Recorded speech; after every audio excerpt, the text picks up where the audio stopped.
หมายสงพี่น้องผู้ปันแห้งสื่อข่าวแซนมีเดียขอดังเสียงนะครับเนาะเมื่อในก็เมียนยาในวันที่22เดือนธันวาคม2025นะครับปุ่นด่านในรายการข่าวขาดตอนได้ก็เดียวตั้งข่าวเงาเกี่ยวกับไปลองบางดึกในเกี่ยวกับไทยและกัมพูชานะครับไปกึดลือสิแหละไปอุบโอนะครับสองฝ่ายยังสืบปืนยื้อกันหาวแห้งทั้งฝ่ายไทยซิมในเย่าหลายๆพื้นที่นะครับอ๋ออยู่ด้านข่าวเงาเงาลายปางตึกในเกี่ยวกับกัมพูชาและด้านไทยในเซียวก็มาผักตอนปั้นพี่น้องเขากว่านะครับเงาลายปางตึกไทยด้านกัมพูชาคาร่างปางตึก15วันแน่แต่เลยว่ามีรองรูดตายทั้งสองฝ่ายในก็ว่าอะไรอยู่นะครับเมื่อในวันที่21ในตับศึกไทยให้งานวันในพื้นที่ช่องปกนั้นภายกัมพูชายังเจอต้นเตวินเดียวตั้งต่อพอถึงตั้งเนื้อนะครับตั้งไกลแต่มีอยู่หมอก 1.5 กิโลเมตรล่ำคาดว่าเป็นรองสหัสตีเพียนซึกภายไทยก็ว่าอะไรนะครับเอาเปิดในพื้นที่จะในฟังภายซึกไทยกลุ่มกำไรสิแลแผ่นแห้งซื้อไว้นะครับทั้งภายไทยซิมไหลในพื้นที่สิแลแผ่นแห้งซื้อไว้ในพื้นที่เนี่ยเนาะเปิดตาฮับตึกกัมพูชาและพร้อมตุบตอบขึ้นกูเข้าย้ำในอยู่เมื่อหนังในพื้นที่พามออีแดงอำนั้นโหยตามมาเลนะครับภายกัมพูชายื้อกองลงสะภายไทยสิแลทั้งภายซึกไทยเขาก็ขึ้นตุ้มตอบกว่าอยู่นะครับเนาะในพื้นที่ปราสาทตากว้ายและ130นั้นก็ภายกัมพูชายื้อกองเล็กกองใหญ่กอง60มะเจอตือปาต้นขามใต้ FPV เสนปาเสแลภายไทยก็แถมแห้งเขาตีอยู่เสแลขึ้นตุ้มตอบยี่เราขึ้นในพื้นที่เสนนะครับเนาะที่ในพื้นที่135ส่วนนะครับตั้งภายศึกไทยในมีรองรูดได้กว่า2ก็เสแลเมื่อก่อนนั้นในเนาะตั้งภายศึกไทยเอาออกมาหลายตัวได้ศึก2ก็เสตั้งภายศึกไทยสั่งแถมแห้งศึกเขาตึกยืนในพื้นที่หาวแห้งเสแลสั่งขึ้นเอามาเลยขึ้นนะครับบางเรื่องสองภายในเนาะไปมีเผยย้อมเผยภายไทยซิมในพื้นที่เป้าหมายยาวเสตะนะครับแผนแห่งซึ่งไปอยู่ใกล้กับรอแผนการตัดอุโบกันได้ก็ไปมีตั้งภายแล้วนะครับเมื่อในวันที่21ได้ก็ภายไทยยื้อหมักต้อยเซียน SRC 1ปากซ้ำมาตุ้มตอบเป้าหมายภายกัมพูชาเหมือนกันนะครับมีให้งานว่าภายตับนำศึกไทยนาวิกโยธินนะครับเนาะเขากวาดล่างโค้งเก็บหมากกองภายกัมพูชาดีวันตาเซียนโค้งกสิโนทามโมตายาก่อซิมไหลป้าแผนการวางหมักแมงพังดินซิมไหลป้าหมักแมงอันหางเห็นตาดีพังดินเจอในอยู่ในเขาในวันที่21ในกล้วยหนังเก่านะครับภายกัมพูชาที่สังหารคนเมืองปลายออกในเวียงปล่อยเป็ดจะเวียงปันเตเมนเจยใจขออ้างว่าเตเป็นปางตึงในพื้นที่ในแหล่สังใจคนเมืองปลายออกในพื้นที่นะครับก่อนหน้านี้ก็ภายไทยและยื้อกองลงสายตะปางเศร้ากัมพูชาตีแหลนลินป้อยเป็ดนั้นเสียแหละภายกัมพูชาจังหาคนเมืองปลายออกในพื้นที่ซึ่งในก็เป็นแหล่นะครับเนาะเมื่อวันที่21ขยามกลางวัน1:30 นนั้นก็ไทยส่งเครื่องบินตึก F16ปล่อยหมากใส่โค้งเก็บหมากกองในพื้นที่เป้าหมายหมายหาอันอยู่ใบตั้งหลังพนมพกามนะครับเนาะตำบลพกามนั่นเหมือนกันนะครับในข้าร่างปางตึก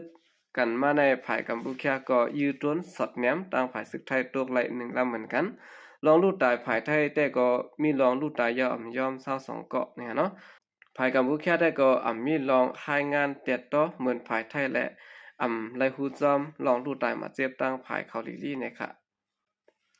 หรือสิในนะครับในวันที่22มื้อในนะครับเนาะมีลองรายงานเจียมเจ้านะครับว่าตั้งภายไทยเขาทั่วพันต้นนะครับเนาะวินอยู่เนินนาฟ้าของเมืองไทยที่หิมสนามบินสุวรรณภูมินะครับเนาะไล่ทั่วพันนำที่สุด40ลำนะครับตั้งภายตนาทีตำรวจเขาก็เขาจะสอขาสายลับกัมพูชาและอันเป็นทีมงานหับจ้างนั่นนะครับจากได้มีคนหับกินจางสิแลมาวินต้นที่ในสนามบินก็เป็นไรนะครับเกี่ยวกับวิลองปางตึกทั้งสองภายในตั้งภายอเมริกันไล่ออกปืนเผานะครับเนาะที่สั่งตุยันเฮไทยและทางกัมพูชานะครับเนาะกึดลือปางตึกและ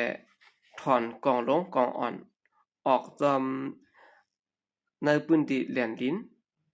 ย่อก็กึดลือลองว่างหมักแตกหมักแมงผังดินจอยกันกู้หมักแมงผังดินอันมีไว้ในดินซึ่งนั้นแน่เนาะให้เฮ็ดจอมขอตกลงอันใดมีลองตกลงกันที่มาเลเซียนั่นนะครับ เมื่อในก็หนังเก่านะครับเมื่อเขายาม9 โมง 10 นาทีนั้นก็ทางฝ่ายกัมพูชานะครับเนาะต่างจะยื้อกองลงเข้ามาทางผังไทยนะครับเนาะเฮ็ดให้หมากตกแตกสะตีหุงข้าวนะเนาะเฮิรนเยกวนเมืองนะครับเฮ็ดให้ภัยใหม่กว่า1หลังนะครับหรือสิได้ก็เหมือนกันนะครับเอาต่างฝ่ายศึกไทยเขาก็เข้ายามหามองเมื่อในนั้นได้ส่งเครื่องบินดึก F16 นะครับเนาะปล่อยหมากสะในพื้นที่ต่างการศึกของกัมพูชาในพื้นที่ตาพยาปึงตากวนนะครับเฮ็ดให้ทางฝ่ายสื่อข่าวกัมพูชาเขาก็รายงานรองในไว้อยู่นะครับคันนั้นก็เป็นข่าวเงาลายปางตึกนะครับเนาะคาราง15 วันทางฝ่ายศึกไทยและกัมพูชายังตึกมีรองปุดยือกันหาวแห้งและไปมีเผเข้ามาอยู่เกกลางสิแหละจะให้ทั้งสองฝ่ายกึดหรือปางตึกต่อกันนะครับตั้งฝ่ายศึกไทยตั้งฝ่ายไทยเขาได้ก็ลาดว่าอ่านแต่เฮ็ดให้ปางตึกกึดหรือนะเนาะ